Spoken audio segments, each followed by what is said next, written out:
All India trip പോകുന്ന ആളാണ്. KL വണ്ടിയാന്ന് പറഞ്ഞു കഴിഞ്ഞാൽ എല്ലായിടത്തും പിടിച്ച് ഇടി കിട്ടും. പിന്നെ ഇപ്പോൾ അതർ വണ്ടിയാണെങ്കിൽ ഇപ്പോൾ പ്രത്യേകിച്ച് എൻ്റെ കോലം ആരും മൈൻഡ് പോലും പോലീസുകാർ ചെയ്യാറില്ല. ഇപ്പോൾ ഈ കഴിഞ്ഞ കുറേ നാളായിട്ട് ഭൂട്ടാനിൽ നിന്നും പല സ്ഥലങ്ങളിലായിട്ടും കുറേ ആൾക്കാർ സ്മഗിൾ ചെയ്ത് വണ്ടികൾ കൊണ്ടുവന്നിട്ടുണ്ട്. അപ്പോൾ അതിൽ പെടുന്ന വണ്ടികളാണോ എൻ്റെ കയ്യിൽ ഇപ്പോൾ ഉള്ളതെന്ന് അറിയാനാണ് ഇന്ന് രാവിലെ മുതൽ അവർ റെയ്ഡ് ചെയ്തത്.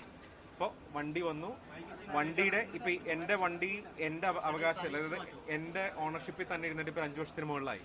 അപ്പോൾ അതിൻ്റെ 1999 ആ വണ്ടി രജിസ്റ്റർ ചെയ്തത്. പക്ഷെ അവർക്ക് ആ ഡോക്യുമെന്റ്സ് എല്ലാം ഇപ്പോൾ ഓൺലൈനിൽ MVD വന്ന് ഇവിടെ അതിന്റെ ഷാസി നമ്പറും എഞ്ചിൻ നമ്പറൊക്കെ എന്തെങ്കിലും മാനിപ്പുലേറ്റ് ചെയ്താണോ അല്ലെങ്കിൽ അത് ജെനുവിൻ ആണോ എന്ന് രജിസ്റ്റർ ചെയ്തെല്ലാം ചെക്ക് ചെയ്തിട്ട് അവർ പോയി. ഇനിയിപ്പോൾ വേണ്ടതെന്ന് വെച്ച് കഴിഞ്ഞാൽ ഇതിന്റെ ഒറിജിനൽ ഡോക്യുമെന്റ്സ്, അതായത് 99 ഇത് രജിസ്റ്റർ ചെയ്ത സമയത്ത് കൊടുത്ത ഡോക്യുമെന്റ്സിന്റെ ഒക്കെ എന്തെങ്കിലും പ്രൂഫായിട്ട് അവർക്ക് ഒറിജിനൽസ് ഞാൻ എത്തിച്ചു കൊടുക്കണം. അത് നമ്മളുടെ ഡ്യൂട്ടിയാണ്. ഇത് ഈ പറഞ്ഞ സ്മഗിൾഡ് ആയിട്ടുള്ള വണ്ടി അല്ല എന്നുള്ളത് പ്രൂവ് ചെയ്യാനായിട്ട്. നമ്മുടെ RC ബുക്ക് ഉണ്ടാവുള്ളൂ. നമ്മൾ അവസാനം വാങ്ങിക്കുമ്പോൾ രജിസ്റ്റർ ചെയ്യാൻ വേണ്ടിയുള്ള RC ബുക്ക്, ഇൻഷുറൻസ് കാര്യം. പക്ഷെ എൻ്റെ കയ്യിൽ 2014, 15, 13 മുതൽ രജിസ്ട്രേഷൻ ചെയ്തതിന്റെ എല്ലാം ഓരോരുത്തർ വാഹനം അതിന്റെ റഷ്യൻ എംബസി ആയിരുന്നു ഫസ്റ്റ് ഓണർ.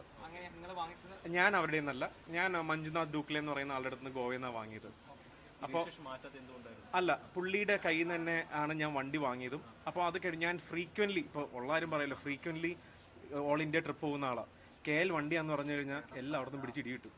പിന്നെ ഇപ്പോൾ അതർ വണ്ടിയാണെങ്കിൽ ഇപ്പോൾ പ്രത്യേകിച്ച് എൻ്റെ കോലം ആരും മൈൻഡ് പോലും പോലീസുകാർ ചെയ്യാറില്ല.